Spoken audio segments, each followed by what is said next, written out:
All right, good evening, everyone. Welcome to Military History Chronicles. Going live tonight. Maybe talk a little Operation Sindoor. Hopefully, I'm pronouncing that correctly. Forgive me for pronunciation on some of these words. It's going to be kind of a tough one today as far as pronouncing. I just want to make sure I try to get them as correct as possible. But another conflict is brewing. Oh, I shouldn't even say it's brewing upon us. Again, the Eurasian continent again is front and center. You got a battle going on between India and Pakistan. This has been a long. They got history. Let's say that they got a history of. We'll just say violence against each other. How about that? Let's just say that.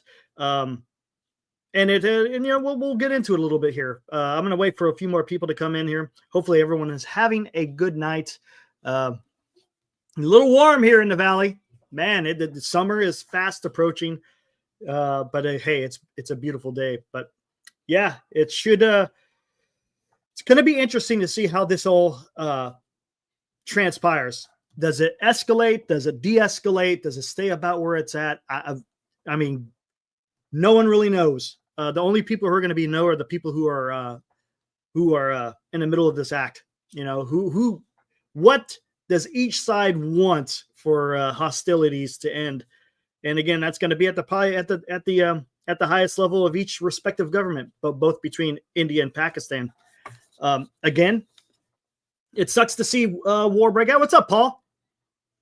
I'm warm, and I'm just hey, gotcha. I hear you, Paul. Yeah, I had the oven going myself as well, but it's warm, but not too bad. It's still pleasant, as they say. But I don't know. How is this going to pan out? We could talk a little bit about this more in detail later, but I just want to stick with the details here. Matt says this conflict worries me more than Ukraine because in this case both sides have nuclear weapons. Well, you know, it's funny how you say that, Matthew, because think about the Russian-Ukrainian war. Russia has nuclear weapons. Britain has nuclear weapons. France, Germany, right? They got nuclear weapons. United States, they have nuclear weapons. And they're all participating in the war in Ukraine, right? So I think people understand that if you take that leap in using nuclear weapons, it's going to be the end of the world as we know it. So I think even with we want to call nuclear powers, they're still reluctant to be using these because they understand the effects of what that can create. You got to be careful. You got North Korea. Let's not forget about North Korea. They sent thousands of troops to help the Russian army. They got nuclear weapons. So I mean, there's not a lot of nuclear powers that are involved in the Russian-Ukrainian war. But no, I get what you're saying. India and Pakistan both have nuclear weapons, exactly. But they also both understand what it means. And we're going to see, the thing is, as far as the deep-rooted history, I don't know too much between India and Pakistan, but we could try to unpack this as best as we can. I'll tell you what. Oh, you know what? Hold on. Let me see something. I want to see if Graham is around. Let me text him. I'm going to send him. Graham, if you're out there, say something. Hey, what's up, Aaron? Let me see if he is out there. Because he's going to understand this too.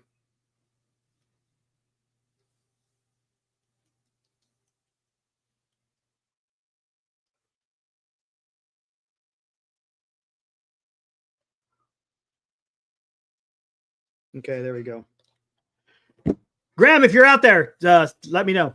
I just sent you a DM. But anyways, well, let's go back in time. Of course, I tell you what, this is the thing with history. Depending what date you're picking on the timeline, will determine what is going on, right? So let's talk about this. Matter of fact, let me bring this up. There it is, right there. Right there, guys. That is the map of British India. Okay, India used to be a colony of the United Kingdom, right? And as you can see, if you look at this map, it's a big area. It just does not involve in today's India. It also involves today's Pakistan. So the British Empire, again, I think everyone has a pretty good understanding that they had a pretty damn big empire. And part of it consisted of this area right here called the British India, which included Pakistan. And if you go a little bit more to the east, you got Bangladesh, and I guess they call it Myanmar now. But yeah, right, Paul. So there's your part of the empire of the UK. Now, what happened? Okay, if you want to, you can blame World War II. Why would you blame World War II? You say? Let's ask this: can anyone have an idea of why World War II created a problem with British India?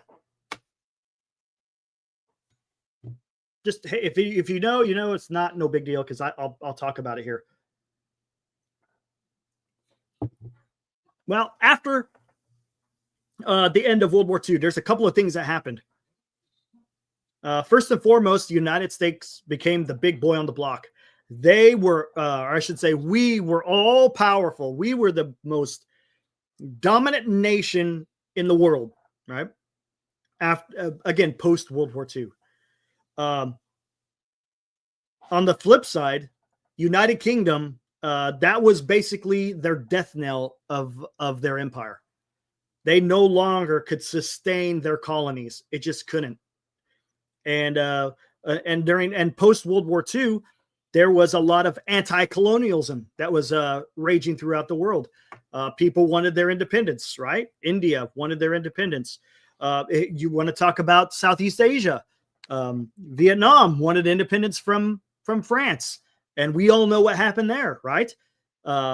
France lost that colony in Vietnam. And next thing you know, we got involved in there, of course, later in the Cold War period.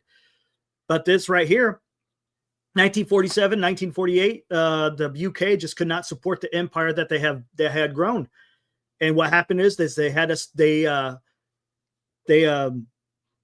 got out of the colonial business there in British India. India became its own country, and Pakistan became its own country.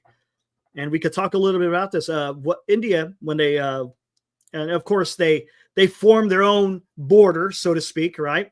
A partition, if you will. And what it was predominantly Muslim in Pakistan and predominantly Hindu in India. Now, does that mean they're all? Look, India has a large contingent of Muslims. Does Pakistan have any a segment of the population that are Hindu? Maybe. It's possible. I don't know. I'm not an expert in this area, but I just kind of want to break down a little bit of the history that occurred here in India, and why there is so much animosity between India and Pakistan. All right, let's go. Where did I want to go here first? All right, you know what? Let's do this first. We're gonna fast forward a little bit, but this also gives a great rundown of what is going on as far as the history between these two countries. Nope. That one right there. There we go. What's up, Paul? Your father fought in Burma and Indochina, the 11th Airborne. Wow, that's pretty cool, Paul. Wow. Do you have any memorabilia from your father's service? That's interesting. That is quite interesting. Wow. What years did he serve? If you don't mind talking, you could type it in there, but I'm gonna do some reading here. All right, here we go. This is from the what is this? Oh, the Center of oh no, what the heck is that? I can't remember the name of this. CFR. That's not what I want, but it's has to do with foreign relations. Council on Foreign Relations. That's what it is. Here we go. Again, we're going to fast forward a little bit here about some recent events that happened. Okay. And why India decided to attack Pakistan. Deadly militant attack in Falagam. Hey, I'm just going to do the best I can. Phalagam, India administered. Kashmir. So it happened in the region of Kashmir, and I'll bring up a map about that here in a little bit. Has triggered a sharp escalation between India and Pakistan, with both sides exchanging gunfire across the line of control. And I'll bring that map up of talking about the line of control. I think you'll hear a lot about that. If you are following this conflict in any way, shape, or form, you will hear some words being used, such as line of control. And we'll get into that in a little bit. Oh, you got his K-bar? No kidding. Oh, man. Come on, man. Hey, you're being a good brother.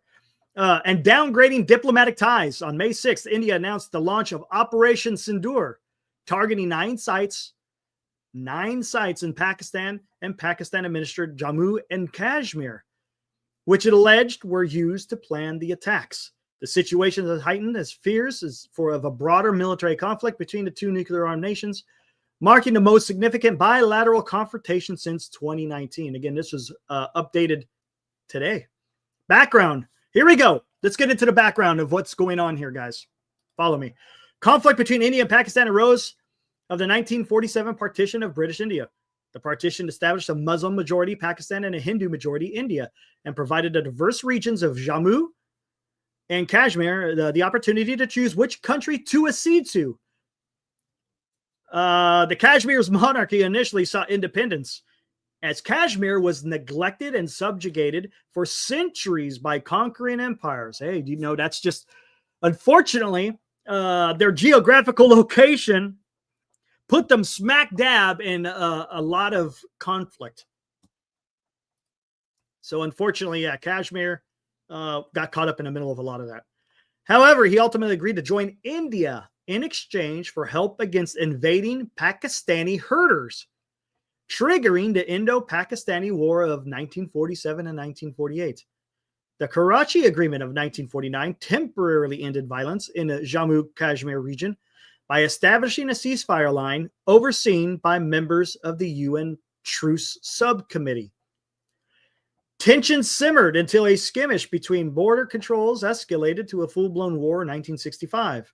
1971, India and Pakistan fought for another brief war over East Pakistan, which is now Bangladesh or Myanmar. I'm not sure what they call it now. With Indian forces helping the territory gain independence, resulting in the establishment of present-day Bangladesh. India and Pakistan attempted to usher in a new era of bilateral relations with the 1972 Simla Agreement, which established the line of control. All right. Let's bring this up real quick. I'll come back to this. Just give me a minute here. Bring up this map. Here we go. Okay. See that little dotted line? That is what they call the line of control. As you see, this is Jammu Kashmir, which is controlled by India. And then you have the northern area, which is controlled by Pakistan. There has been, as we're talking about here, constant feuds in this region. Wars, temporary, what do you want to call it? Conflicts, if you want. This has been a thorn in both of their sides, talking about both India and Pakistan. And as you can see, there's also a India and China line of control as well over in this region. And India and China recently have had some issues. I think they've de-escalated, but there's been issues over here between India and China. So again, what's up, Sleepy? This is something that is ongoing in this part of the world, and it's been going on for a very long time. So just to give you an idea, this is what we're talking about. This is in the northern part of India, northwest. For Pakistan, it's in the northeast. So it gives you an idea of where exactly this feud is happening. And this is the primary region of where all the current conflict is also transpiring as well. So, all right, let's get back to that article here. Okay, the line of control. Oh, here, you know what? Let's do this real quick. Let's talk about that line of control. I also have some, this is actually a primary document that I'm going to show you here. Let's talk about this. The Simla Agreement, they were talking about that. All right, here we go. As you can see, this was in 1972 after the peace. All right. Agreement on bilateral relations between the government of India and the government of Pakistan. The government of India and the government of Pakistan are resolved that the two countries put an end to the conflict and confrontation that have hitherto marred their relations and work for the promotion of a friendly and harmonious relationship and the establishment of a durable peace in the subcontinent, so that both countries may henceforth devote their resources and energies to the pressing talk of advancing the welfare of their peoples. Okay? Sounds subjective. The government of India, the government of Pakistan have agreed as follows. Principles and purposes of the Charter of the United Nations shall govern the relations between the two countries. Let's see. The two countries are resolved to settle their differences by peaceful means through bilateral negotiations. All right. Their prerequisite of reconciliation, good neighborliness. Look at that, neighborliness. A durable peace between them is a commitment by both the countries to a peaceful coexistence. There you go. Respect for each other's territorial integrity and sovereignty and non-interference in each other's internal affairs. The basic issues and causes of conflict which have bedeviled the relations between the two countries for the last 25 years. Again, this is written back in 1972. So up to that point, yeah, they've had some issues. Again, always respect each other's national unity, territorial integrity, political independence, and sovereign equality. All right, let's get into this. Where is it at? All right. All right, here we go. This is where they established the line of control. All right. In order to initiate the process of the establishment of durable peace, both governments agree that India and Pakistani forces shall be withdrawn to their side of the international border. Okay. In Jammu and Kashmir, the line of control resulting from the ceasefire of December 17, 1971, shall be respected by both sides without prejudice to the recognized position of either side. Neither side shall seek to alter it unilaterally, irrespective of mutual differences and legal interpretations.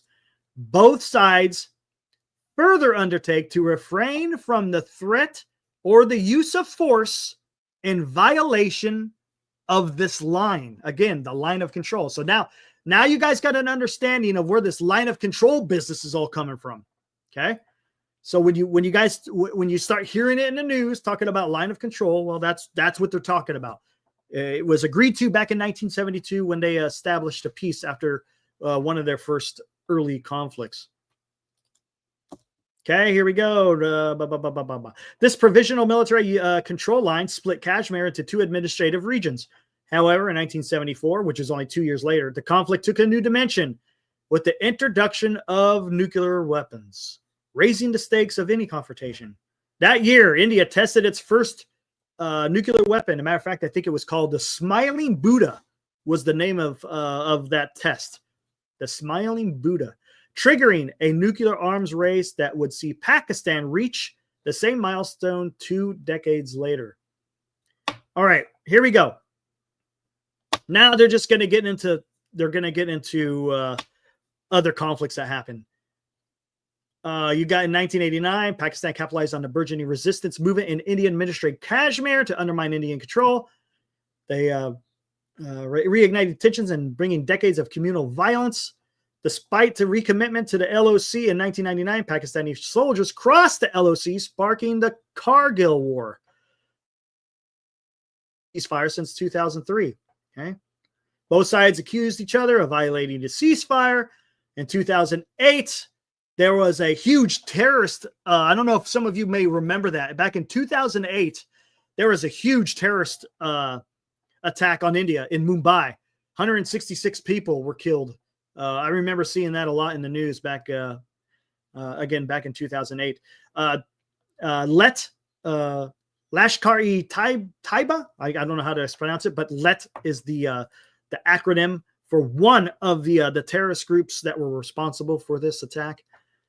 Again, I guess there was alleged ties with the ISI. The ISI is the Pakistanis version of the CIA. It's their intelligence agency. So again, they're saying alleged ties. So I don't know if there's been any proof to it. I do not know. Hey, what's up, Val?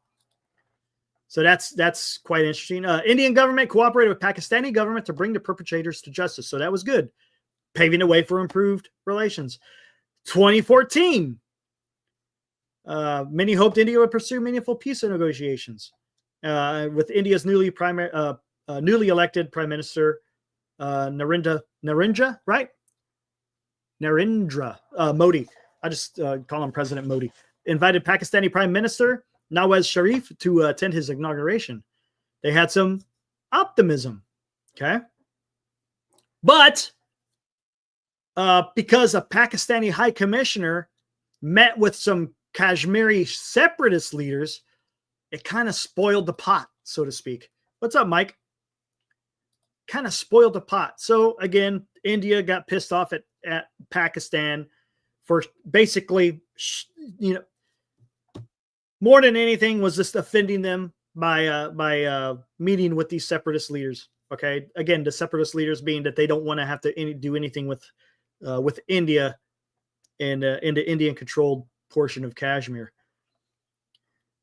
Then in 2016, there were some more militant attacks. Again, this time by Jaish-e-Muhammad, JEM. So you got LET and JEM, which are two terrorist organizations that are located within Pakistan. So they committed some acts against the Indian troops. And then in 2018, you got some more things going on. Again, issues with line of control again. So again, I don't want to keep going on and on, but as you could see, throughout the history between the formation of both India and Pakistan as independent nations, these two have been going at it for quite a while. And now this is just another, unfortunately, another incident where we got these two nations going to get ready, or that are fighting each other. Well, I shouldn't say getting ready, because they are fighting each other. Where this goes, we do not know. All right. Well, let's see. Ooh, okay. And then 2019, this is where we're getting into some politics here. Following deployment of tens of thousands of additional troops and paramilitary forces, India government moved to revoke Article 370 in their constitution.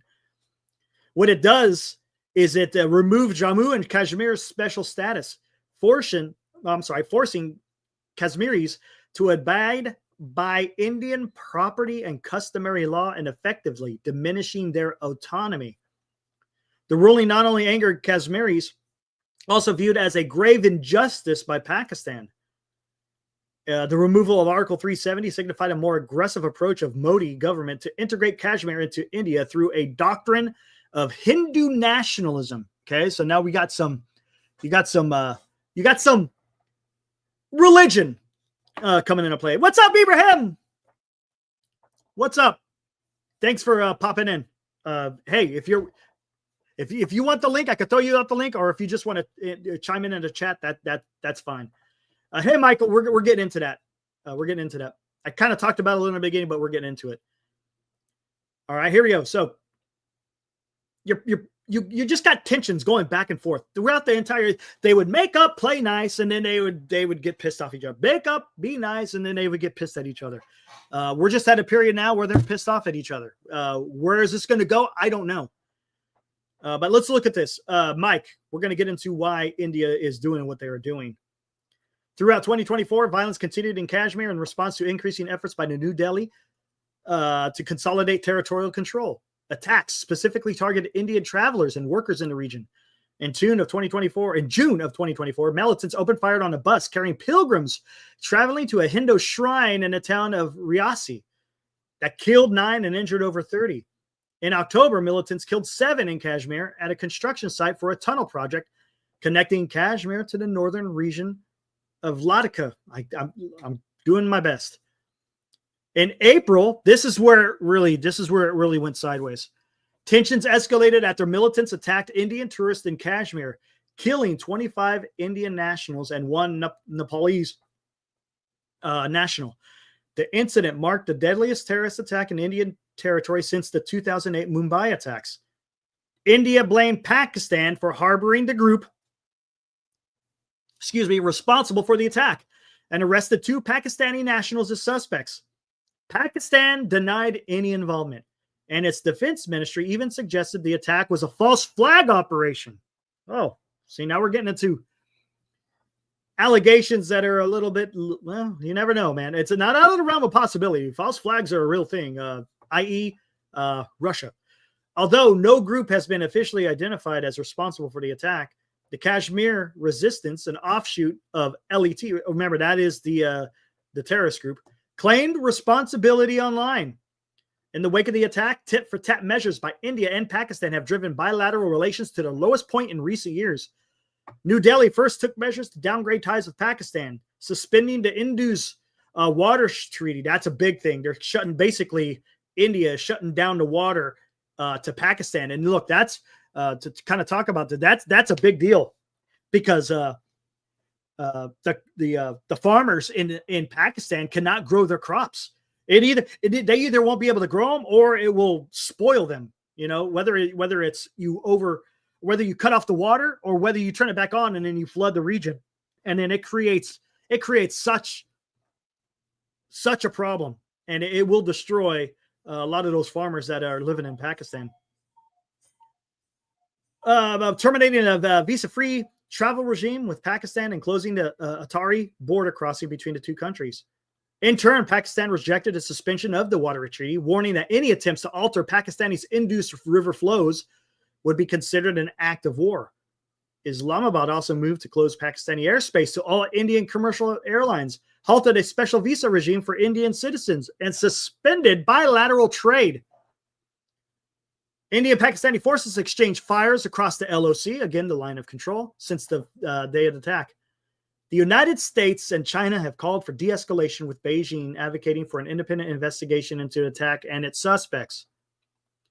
Islamabad and New Delhi have since traded military threats, with India testing long-range missiles, blah, blah, blah. But okay, we all know this has been updated. So attacks have actually happened from India against Pakistan. So where is this going to go? And Ibrahim, he chimes in, this conflict will never end. This goes way back to the partition. Exactly. Kind of talked about that. 1947. So much of it is based in religion as well, which will never ends well. Exactly. 100%, dude. It's, and that's the problem. Because, and I talked about that right off the top, Ibrahim, is when India, you know, when they got out of the colonialism type of game, and they allowed India and Pakistan to form their own countries, they divided it specifically on religion, Hindu and Muslim, right? And when you do that, you know, sometimes you're not taking into consideration there's other factors, right? Not just religion. It could be just the history of the people. That, hey, I used to live in this area. I consider this my home. And that could be both for Hindu in Pakistan or a Muslim in India, right? So there's more to it than just, you know, drawing a line right at where you think certain religions are more predominant than others. It's not easy, right? Again, Britain was collapsing. I don't know if they could have done a different job. Maybe they could have, maybe they couldn't. I don't know. That's beyond my comprehension at this particular time. But what's sad is now we got this war going on now, and it's interesting because it's pitting these two people who are supplied by nations that are friends. Look, India, their military, they have a large supply of Russian-made equipment. The Pakistanis have a large supply of Chinese-made weapons. And it's interesting because both of those two countries, both Russia and China, are very good friends. But yet their weapons are attacking each other via their proxies. So it's very unique in the situation that's happening in there. But here we go. Could this have been prevented? You know what? Yeah, I tell you what. Here, let's do this real quick. Let's summarize on what is going on currently in this war. I got a little up-to-date thing here. If you guys don't know already, Indo-Pacific News and Geopolitics, these guys are pretty good. They do a really good job following what's going on in Asia. I'd say more Asia. Really good talking about what's going on between China and Taiwan. But here we go. Fighting keeps escalating. India's air defense systems down Pakistani's one F-16. What? Wow. 2 JF-17. What are JF-17s? Those are Chinese fighters. F-16s, of course, are American-made aircraft. And an AWACS, airborne warning and command system. It could be command, communication. After Islamabad launched attacks at multiple locations in Jammu and Punjab, India shot down Pakistan. There it is, the AWACS inside of Punjab. Wow. Very significant. Oh, waiting for official confirmation. So we'll have to see what's going on with that. India strike destroyed the HQ-9P and HQ-16 missile defense systems. So they're knocking out some of their missile defense system. Talking about India striking India's missile defense systems. Heavy shelling at the line of control between India and Pakistan. That's been going on for a long time. Reports of a swarm drone attack by Pakistan at Indian vital installations and military stations in Jammu. Sustained Pak drone strikes reported at Jammu. Both Jammu and airbase are safe. No damage reported. Several explosions heard near Indian-controlled Jammu airport. Almost 30 Pakistani missiles neutralized by Indian defense systems. This is no joke. An S-400, that's a surface-to-air missile. Thwarted they attacked some drones.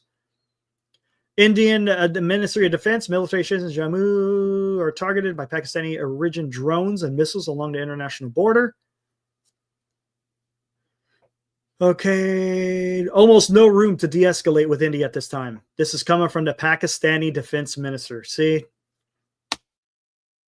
Pakistani defense minister says U.S. leading de-escalation efforts in India conflict, according to Reuters. Indian said on allegations by Pakistan on India targeting the hydro project, absolute fabrication and a blatant lie. India has targeted only terror infrastructure. If this claim is a pretext for launching an attack on Indian projects, Pak will be responsible for the consequences. Indian Foreign Secretary, Pakistan has launched targeted attack on the Sikh community, including the attack on Gurdwara. Forgive me again. 3 members of the Sikh community killed. Foreign Secretary Vikram Misri, Pakistan is home to a large number of UN-listed terror groups like LET and GEM. Again, we talked about those 2 organizations. Goodness gracious, there's so much. Pakistan has not yet began its retaliation against India. It will happen. Again, a Pakistani official to The Guardian. The damage to Lahore's air defense system is minor, more like a scratch. It is still functioning. We have shot down at least 25 Indian drones across the bordering regions. My gosh, man. X has received orders from India's government requiring the blocking of 8,000 accounts in India. Wow. Oh, matter of fact, yeah, there's a guy that I follow. Defender. OST Defender. He thinks that he might be getting blocked from India. India's government announced that the military had killed a terrorist who beheaded Jewish-American journalist Daniel Pearl. You guys remember that? That was a long time ago. That was like around the September 11th timeframe. 2 U.S. officials, Reuters, that a Chinese-made Pakistani J-10 fighter was shot down at least 2 Indian military aircraft on Wednesday. U.S. Vice President J.D. Vance says India-Pakistan conflict is fundamentally none of our business. It has nothing to do with Americans' ability to control. What? Okay, see, we're gonna have to. This is something we're gonna have to talk about. U.S. State Department on India-Pakistan tensions. This should not escalate. Communication fundamental. Delicate and dangerous situation. Okay. Oh my gosh, man. Look at this. This is a huge update. Here, let me see. That's F-16 was shot down. India hits back. Again, they're showing this is, I think, this is the Kashmir area. Down here is the Indian side. Up here is the Pakistani side. Whew. Wow. Oh, here we go.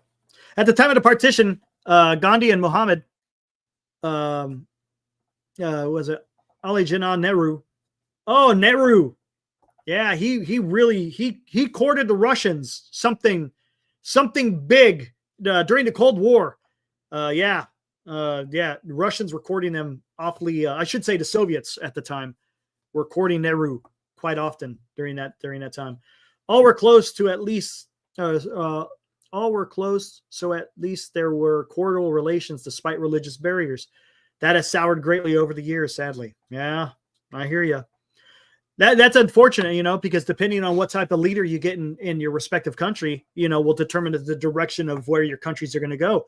If you've got a couple of guys who are, are wanting to have peace, they only have a limited time, and some of these grievances can last for generations.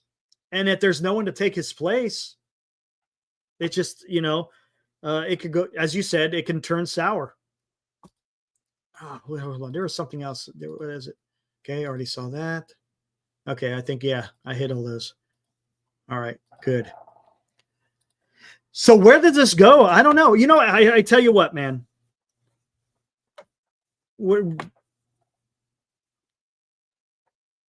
I don't know. Honestly, I don't know. These guys have, what I mean by these guys, India and Pakistan have a long history here. Where does this go? And I've said this before. Once bullets are fired and bombs are dropped and planes are shot down, sometimes things take a mind of their own, right? That's what happens before. Sometimes you're able to control it to a certain extent, but then there's a lot of times where it just starts to snowball. Whether one side feels, oh no, they ain't getting away with that, so we're going to retaliate, and then and vice versa. It's going to take one of the parties to decide. Let's end this and let's get to the table and let's start discussing this. Now, when I talk about sitting at the table and discussing this, that doesn't mean it's got to be done in a specific amount of time. These things have a natural course of things. You can't force these type of relations and coming to a conclusion with just arbitrary dates. You're just not going to happen. I think it's disingenuous for Vice President Vance to sit there and say that it's not any of America's business, because he's getting his nose into this whole Russian-Ukrainian issue here, right? Seems like he's putting his nose into that situation. Yeah, I understand he doesn't want America to be part of it, but he's trying to force one side more than another. I mean, we've seen that. Maybe he's changed his tune since then. I don't know. We'll find out. But it's quite ironic, because it wasn't that long ago that J.D. Vance had just visited India, or listen to me, visited India, and he had some consultations with Modi. All right. Now,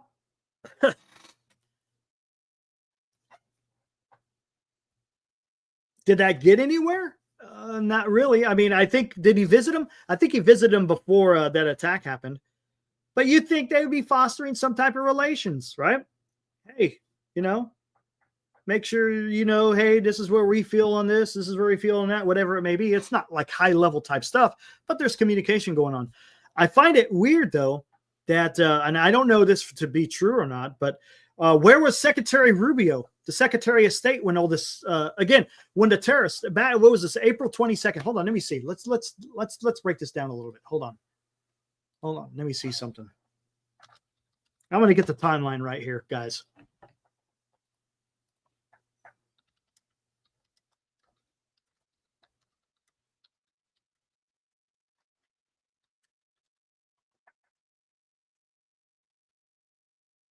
Okay.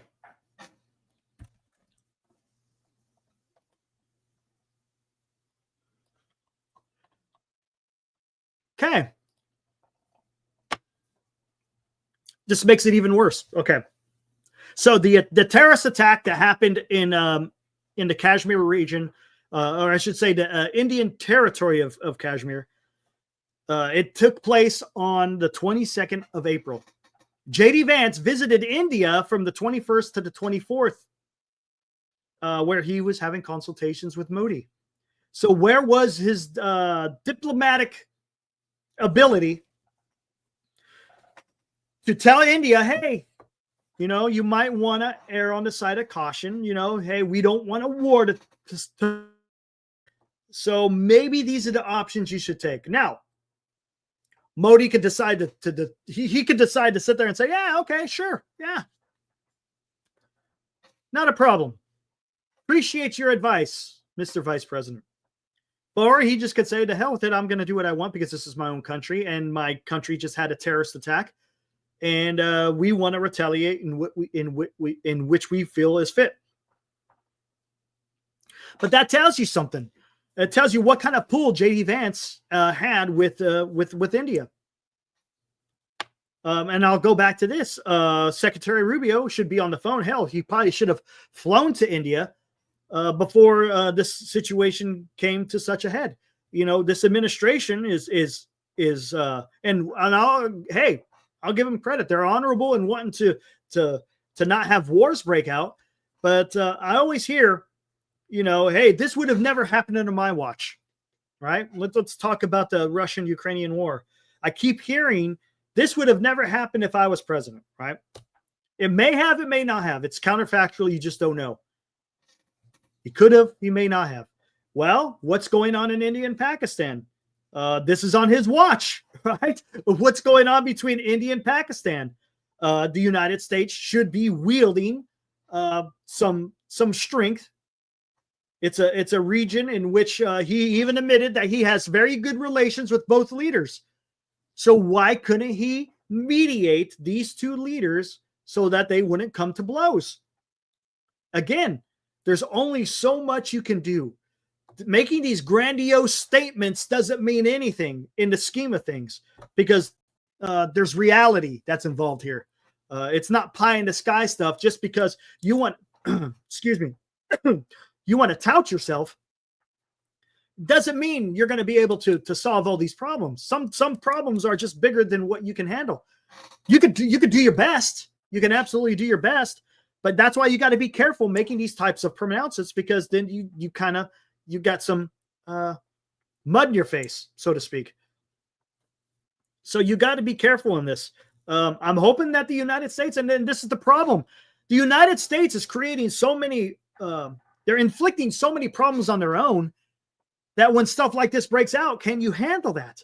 Do we have a Secretary of State who can go out there and take care of this stuff? Do you have a national security advisor that is going to be able to advise the president on, hey, Mr. President, this is what's going on, and I think this is the kind of course of action that you need to take? These are important positions that are being filled by people that I don't think are necessarily the right people for the job. And now you have just exacerbated the situation because you fired Mike Waltz as your NSA, and now you got Rubio who's wearing two hats. He's both the Secretary of State and the National Security Advisor. I don't think he can handle it. He is not Henry Kissinger. Will he be able to balance both of those jobs? So it's not easy, man. It's not easy, and you got to be careful on like I said, on what you're saying, because you're going to lose credibility. You lose credibility, it's going to be hard to get that back. You know, you could lose credibility like that, and trying to get it back can take years of what has already been destroyed in a short amount of time. So I don't know, guys. Again, this Operation Sindoor, it's in retaliation. Or is it Sindoor? I think it's Sindoor. In retaliation to those the terrorist act that happened in the Indian-controlled portion of Kashmir. And now India is now retaliating. Pakistan is also retaliating. I seen some clips where there was a huge aerial engagement No plane has ever crossed each other's borders. So what they're doing is they're lobbing glide bombs and also cruise missiles, right? So India is launching it from the Indian side of the border, and then the missiles and the bombs will be able to travel into Pakistani controlled areas, and that's how they're hitting them. But supposedly there was a big aerial engagement, which was absolutely incredible. They're shooting long range missiles. Again, looks like the Japanese technology is really looking pretty good as far as what's going on. Let's see. Media blackout and human rights violations in India tells everything, so no one can believe Indians' one-sided false narrative. Then there may be some truth to that. Yeah, I mean, look, I'm not an expert in that area. I really am not. I'm just trying to break down what is going on. Let's see. Ooh, Fascist Modi, the butcher of Gujarat and Kashmir, now ruling in India, once banned by the U.S. government. See? What's up? What's up, Eric? See, baby, don't know anything about that. Honestly, I don't. I would have to do some reading to see what you're talking about. But yeah, I do know by reading some of this stuff that there's definitely a history between India and Pakistan. And it has ever since 1947 when the British lost control of that entire region. So where does it go, man? I don't know. Honestly, I don't know. There's allegations of it being a false flag, and I don't have any proof to say whether there was or not. But India is retaliating again, and Pakistan is probably going to retaliate in kind. That's what happens in war. I don't think they're just going to sit back and allow bombs and missiles to impact their territory and then just say, "Oh yeah, we're good." I think it go, well, I guess, Erica, you kind of say it is a war, right? It's low intensity, but it's war nonetheless. Again, it's another war on the Eurasian continent, man. It's another war on the Eurasian continent. And I hope, when it first broke out, I put a tweet out there. I was like, I hope they de-escalate this. I hope this doesn't get any worse. But according to all the reports that are coming out, it just seems like that's not going to be the case. Does Pakistan have a more severe response to what India is doing? I don't know. Here, let me just take a look, see what we got here, see if there's anything new.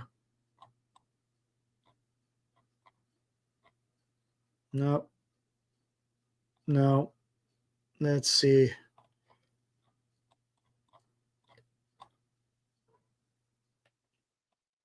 And that was 12 hours ago. Not going to worry about that.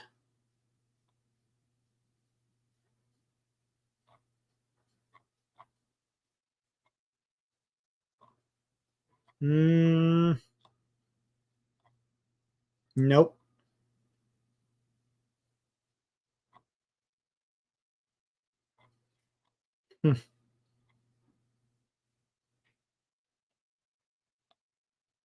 No, nothing.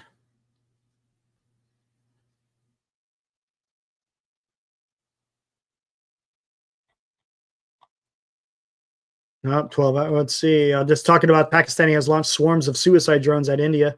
So they're launching drones. Whether it gets any more severe than that, I guess we'll have to find out.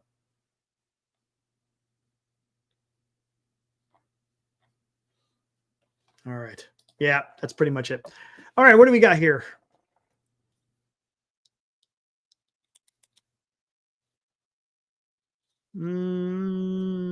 Let's see. I don't know what.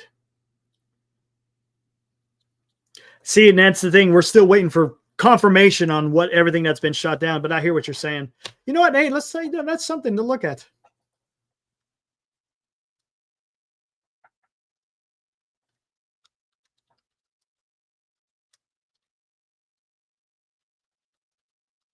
That's something I want to look at. We'll go back to 2024. What do we got here?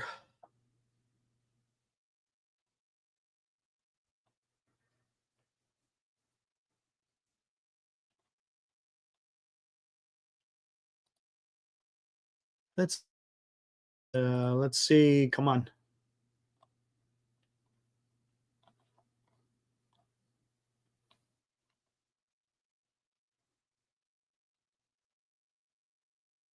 Okay, I see what you're talking about.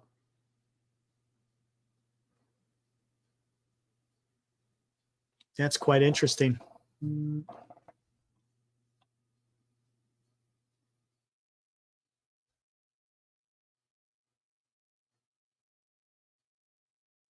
Oh yeah. I see what you're talking about. I don't know who's I don't know who that is though.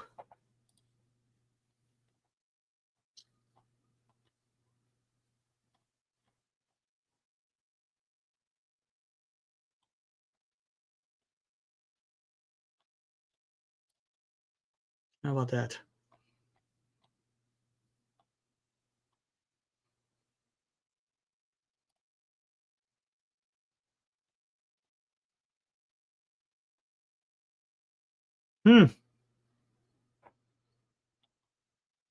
Interesting. That is interesting. That is quite interesting. Yeah, India is, and I think, what is it that you said? Hold on, I think India has got the 5th largest economy, according to this here. Let me show you. Largest economy. Again, this is an Economics Insider. Top 10 largest economies in the world by GDP. This is last year. United States, China, Germany, Japan, and then India comes in 5th. And Pakistan is a bit further down.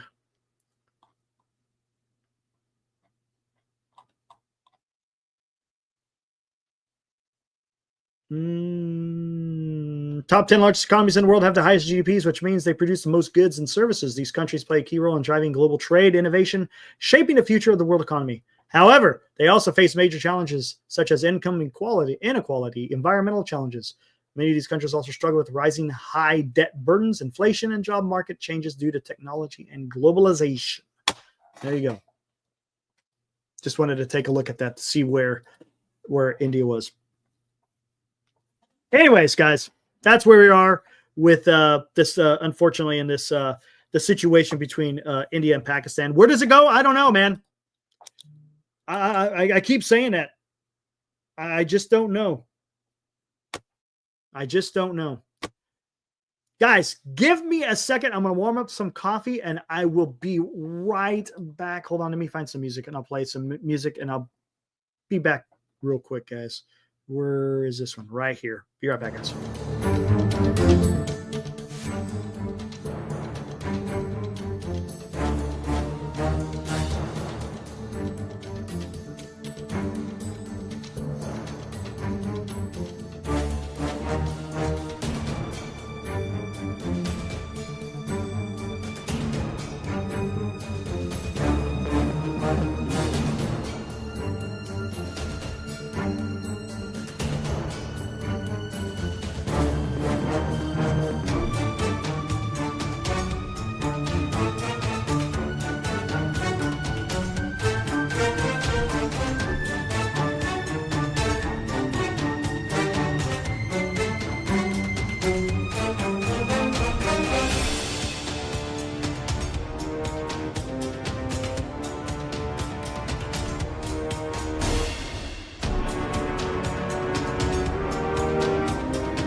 All right, now I'm back. Got my coffee nice and warmed up. All right. Hey, I'll leave it up for questions. If you want to ask any questions, we can kind of get into it. New Pope was voted in today. How about that? The first American Pope ever. Pretty. So yeah, that's something that's kind of cool. Something that we've never seen before. Yes, all good to go, Paul. Yes, sir.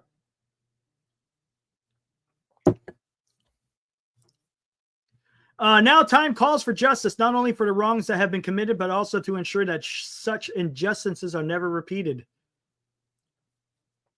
I mean, hey, right?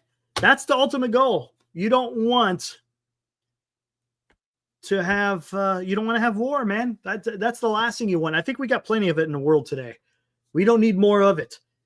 I mean, this is just, it's a crazy world that we're living in right now, guys. Honestly. You still got the Russian-Ukrainian war going. It's still full swing. You got that May Day parade. As a matter of fact, I think that May Day parade is going to get ready to start transpiring here shortly, right? What time is it in Moscow time? So I'm guessing that parade is probably going to be starting soon. Is Ukraine going to spoil that parade? I don't know. That would be, who knows? Maybe they do, maybe they don't. But that doesn't have any, I don't see any light at the end of the tunnel for that one. I think the Trump administration has figured out that, you're not working with Putin is not exactly the right course of action. Period. Huge miscalculation by President Trump in trying to side with Putin.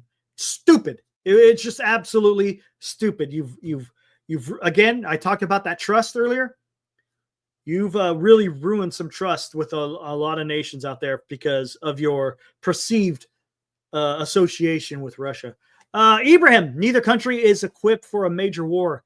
Poor infrastructure, poverty beyond compare in the rural areas, foreign aid will be hard to come by with all the other conflicts going on. It's all lose-lose. Well, there you go. Right? And those are the people who suffer the most, Ibrahim, is the innocents, right? You're talking about the rural areas, right? It's, and again, Ibrahim, this kind of goes to Karl van Clausewitz. He talks about his paradoxal trinity. There's three legs to the trinity. One of them being having support of the people. If you don't have the support of the people, then you're not going to be able to conduct a successful war. You're just not. That's just the way it is. It doesn't mean you can't start a war, but is it gonna turn out the way that you want it? That's probably the better explanation to that. So again, if you don't have any popular support for undertaking the act of war, well, then you're setting yourself up for some failure.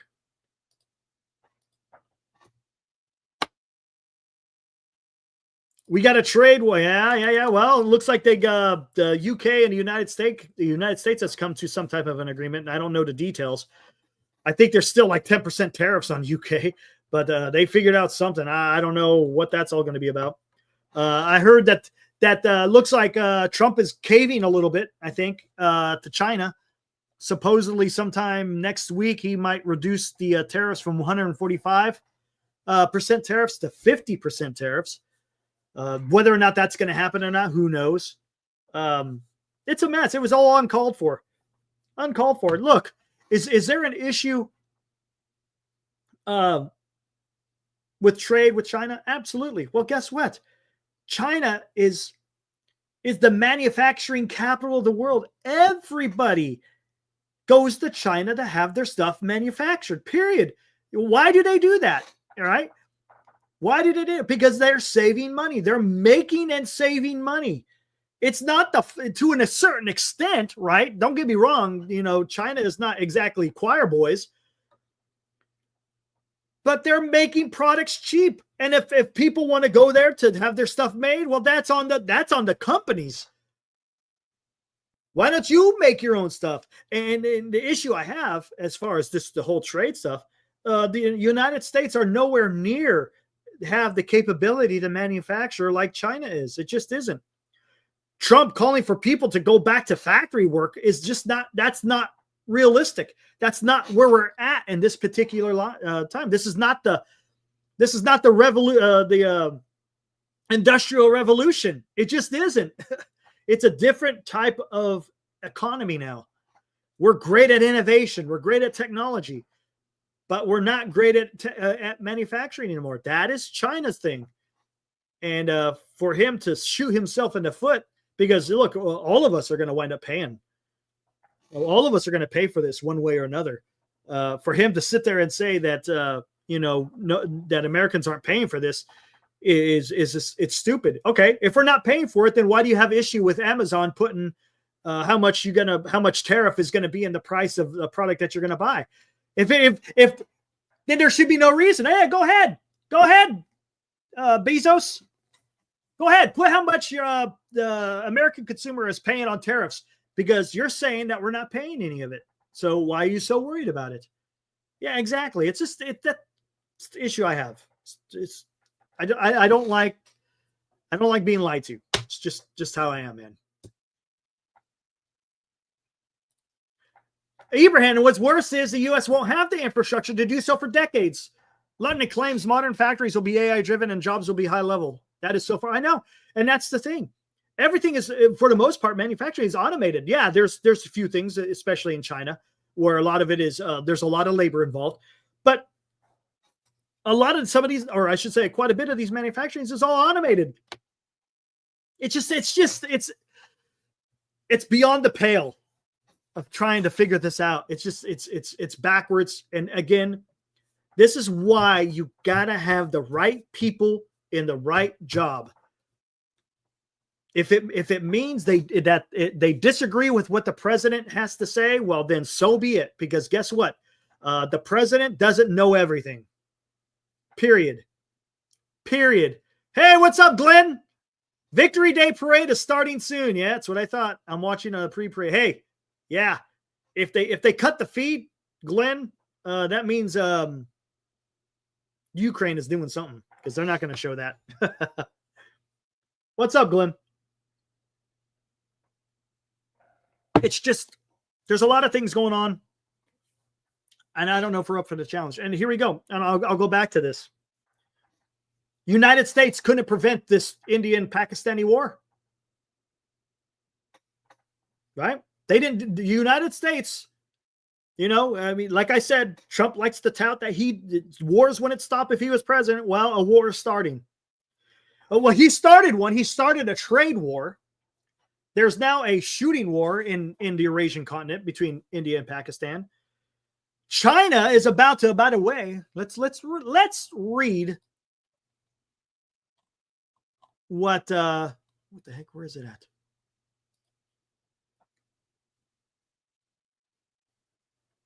Yeah, I've been seeing that a lot. Hey, Eric, thanks for that heads up. Where is it at? Hold on, let me find it. Boom. Oh, here we go. Oh my gosh. Okay. Like I said, so you got a shooting war that's going on in India and Pakistan.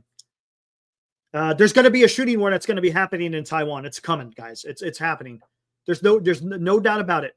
100%. It's going to happen. When?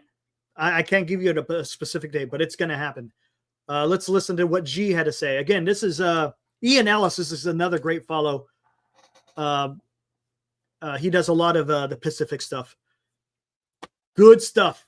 Really good stuff. All right. Again, he covers the Indo-Pacific. Xi in the Russian Gazette. Again, President Xi Jinping is in Moscow for the Victory Day Parade. So he had some interesting things to say in the Russian Gazette. Historical and legal fact therein brooks no challenge. No matter how the situation on the Taiwan island evolves or what troubles external forces may make, the historical trend toward China's ultimate and inevitable reunification is unstoppable. The strong camaraderie between our two nations, forged in blood and sacrifice, surges onward unceasingly, again, between China and Russia. Mighty as the Yellow River and the Volga. He's referencing both one of the major Chinese rivers and one of the major Russian rivers. It is an internal wellspring nourishing our everlasting friendship. Russia opposes any form of Taiwan independence, and it firmly supports all measures of the Chinese government. No shit. Our relationship is neither directed against nor swayed by any third party. Together, we must foil all schemes to disrupt or undermine our bonds of amity and trust. And we must not be baffled by transient matters or unsettled by formidable challenges. Oh, shit. We must leverage the certainty and resilience of our partnership of strategic coordination to jointly accelerate the shift towards a multipolar world and build a community with a shared future for mankind. Okay, this is what I've been saying all along, guys. For those of you who've been following me on this channel, the idea that the United States can somehow peel away Russia from China is folly.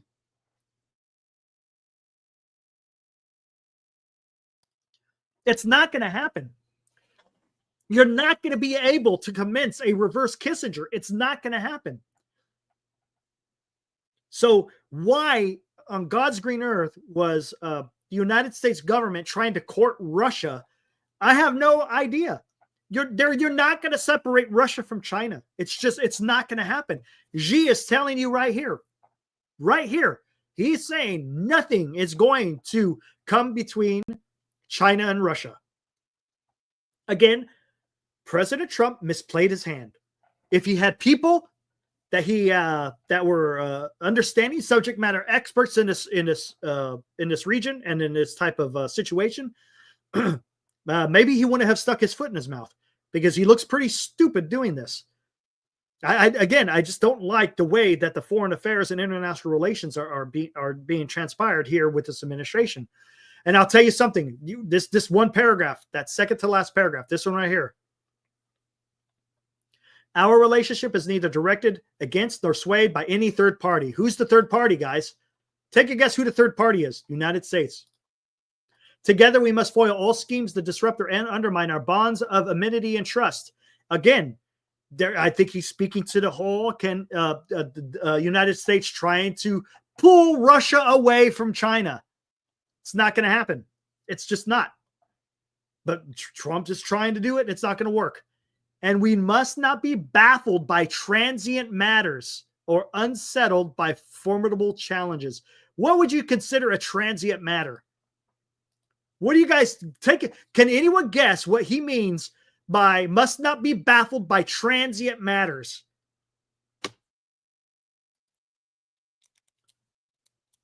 Can anyone? Is anyone got? I got an idea. I could be wrong. I'm not going to sit there and say that I know exactly what's being talked, but I think I'm reading between the lines here. Can anyone have a clue what he means by we must not be baffled by transient matters or unsettled by formidable challenges? Yes, Aaron, 100%.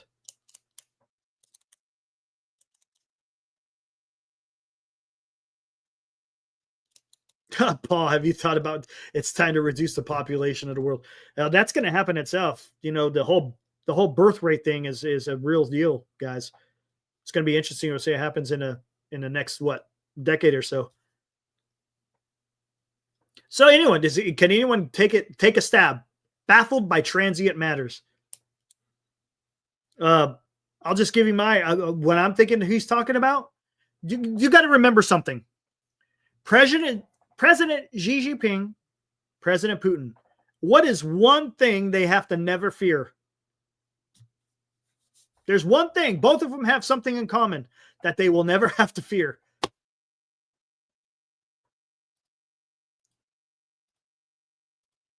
It's pretty damn easy.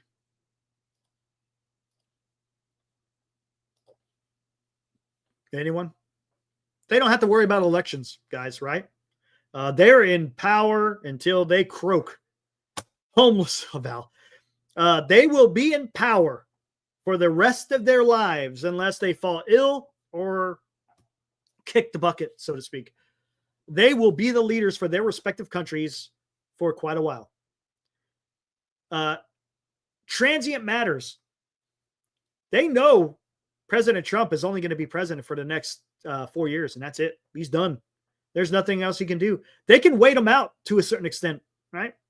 That's what I'm guessing what he means by transient matters. In other words, you got a certain president in office that's kind of having being a thorn in their side to a certain extent. Well, not Russia's side, but maybe China. And maybe they feel like, hey, we don't care about what President Trump has to say because we're going to do what we want to do. President Trump will be gone. We have nothing to fear because the next administration may take a totally different stance. Who knows? So maybe that's what he means by transient matters. I don't know. Maybe not, but it should be interesting. The war in Ukraine, the war in Ukraine. Yeah. Yeah. And I think that's formidable challenges because Russia is not winning that war, guys. They're not even close. They're not even close. And it's quite unique because now, well, there's always Don Juno. Don't Paul. I don't know, man. I don't see that happening. And I don't know. We'll see what happens. We'll see what happens. Because right now, President Trump is not a very popular president. Right? We'll see how that all pans out. Maybe again, the American public, they could be swayed. There's no doubt about it. 1 month he could be in the toilet, the next month he could be riding high. That's just the way the American voter is. But at this particular time, I don't think he is very popular. But we'll see what happens. But it's going to be just unique in how this all transpires. But what I was saying, it looks like Ukraine. You want to talk about, I've talked about this before, talking about the use of drones. The use of drone warfare is absolutely incredible. I mean, they're accounting. I saw a report. They're accounting for like 70% of their kills. Talking about a Ukrainian unit who are primarily using drones. 70% of kills against the Russians are done with Ukrainian drones. It's absolutely just insane how the battlefield has changed so dramatically. I mean, it is just, it's remarkable. And Ukrainians are look what the Ukrainians are doing. You want to talk about creating an infrastructure where they have no fear. They are putting together some amazing battlefield hardware. They got ships out there, right? Remote control, basically, you want to say remote control ships that have missiles on them that are knocking down Russian aircraft. I mean, it's absolutely incredible. And these drones are flying thousands of kilometers to strike their targets with effectiveness. It's gaming warfare. Yeah, right, Val. Yes, that is true. It's gaming warfare. If that's I mean, you're kind of putting it simply, but honestly, that's what it is, Val. 100%. It's absolutely incredible what is going on over there in the Russian-Ukrainian war, and the Russians are getting decimated. They're not making any ground. The ground that they do make, you know how much manpower they're losing. They are losing. I mean, I can't even imagine what the casualty rate must be in the Russian army. I mean, they're emptying their prisons to send these guys as they quote unquote meat waves. We're talking about the Russians are partaking in old school tactics, just sending wave after wave of humans to try to overwhelm the Ukrainian defenses. But they're just getting obliterated by these drones. They can't run. They can't hide. It's just, it's absolutely incredible what's going on here. All right, guys, I think I'm done for tonight. Hey, I appreciate you guys hanging out here for this Military History Chronicles. I know people were saying, hey, we want to see one. So here we go. That's where we're at right now. The next one, I don't know, maybe in another 2-3 weeks, somewhere around there. Give it some time. Like I said, it was interesting to see a new pope. It has nothing to do with military history, but just as far as current events, an American pope, first of its kind. That's pretty unique. We'll see how that all goes down. But Anyways, guys, thanks for hanging out. It was fun talking about this. I shouldn't, and I guess that's kind of bad words to use. It's not fun because we're talking about people dying and we're talking about war. But I think it's just something that should be talked about. Hopefully, we kind of shed some light on a little bit of the history that's going on over there between India and Pakistan. It's not just a one-off, right? Yeah, I saw that. You see the picture of him at the World Series there, Aaron? That was pretty cool. John Boy, I think, put that out, right? Yeah, John Boy. Wait, was it John Boy or MLB? One of those two. They put that out that he was at a White Sox Astros World Series game back in 2005. But the war sucks. It does, plain and simple. But I want to just try to highlight some of the stuff that's going on with this war, because that's kind of what it is. It's low intensity to a certain point, but it's war nonetheless. Or if you want to say conflict, where does it go, guys? It's just keep an eye on the news and see what happens. Again, hopefully cooler heads prevail and the shooting and the killing will stop. But like I said, once it begins, you just never know where it may go.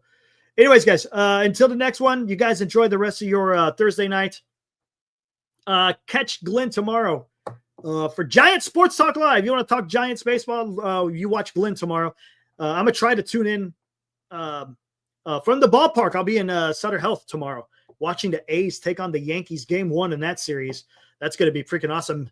Looking forward to that. So maybe I'll try to tune in and make an appearance. We'll see how that happens. But anyways, enjoy you guys this Thursday night. And I'll see you guys on Giant Sports Talk Live on Saturday evening. All right, guys, take care. See you.